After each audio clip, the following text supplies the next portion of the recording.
धुळे तालुक्यातील फागणे शिवारातील गट नंबर 249 अ या ठिकाणी पहाटे लांडग्याच्या टोळीनं शेळ्यांच्या तळावर हल्ला करत तब्बल 16 शेळ्या फस्त केल्यात। या प्रकरणी धुळे तालुका वन विभागानं घटनास्थळाची पाहणी करत पंचनामा केलाय। या प्रसंगी गावातील लोकनियुक्त सरपंच यांचे प्रतिनिधी नागराज आबा पाटील व गावातील ग्रामस्थ उपस्थित होते। फागणे शिवारातील दिलीप जाधव यांचा गट नंबर 249 अ येथील शेतात रोहिदास रूपा मोरे हे शेळ्या व मेंढ्यांचं पालन पोषण करतात। तसेच शेतातील काम करत आपल्या कुटुंबाचा देखील उदरनिर्वाह करतात। त्यांनी शेतातील घराजवळच असलेल्या कुंपणात शेळ्या बांधल्या होत्या। मात्र पहाटेच्या सुमारास अचानक लांडग्याच्या कळपानं हल्ला केला, ज्यामध्ये 16 शेळ्या आणि बोकड जागीच ठार झाले। रोहिदास मोरे यांचे यात मोठ्या प्रमाणावर नुकसान झाले।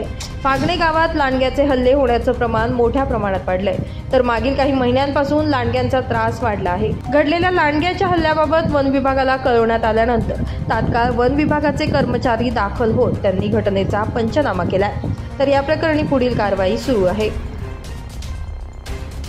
मी आणि रोहिदास भाऊ, मी श्री रामत्रंबक जाधव आणि रोहिदास मोरे धुळे जिल्ह्यातील फागणे गावातील रहिवासी आहेत। रोहिदास भाऊ यांचं शेळ्या आणि मेंढी पालन व्यवसाय आहे।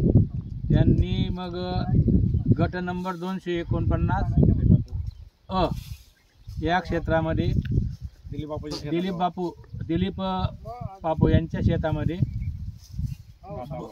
शेळी पालन आणि मेंढी पालन यासाठी कुंपण करून शेड करून ते राहतात तिथं।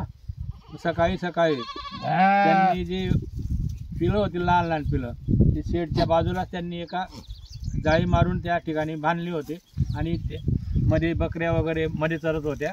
पण अचानक जंगली हिंसक प्राण्यांनी सकाळी त्या पिलांवरती हल्ला केला आणि जवळजवळ 15 पिलं ते मारून टाकली आहेत।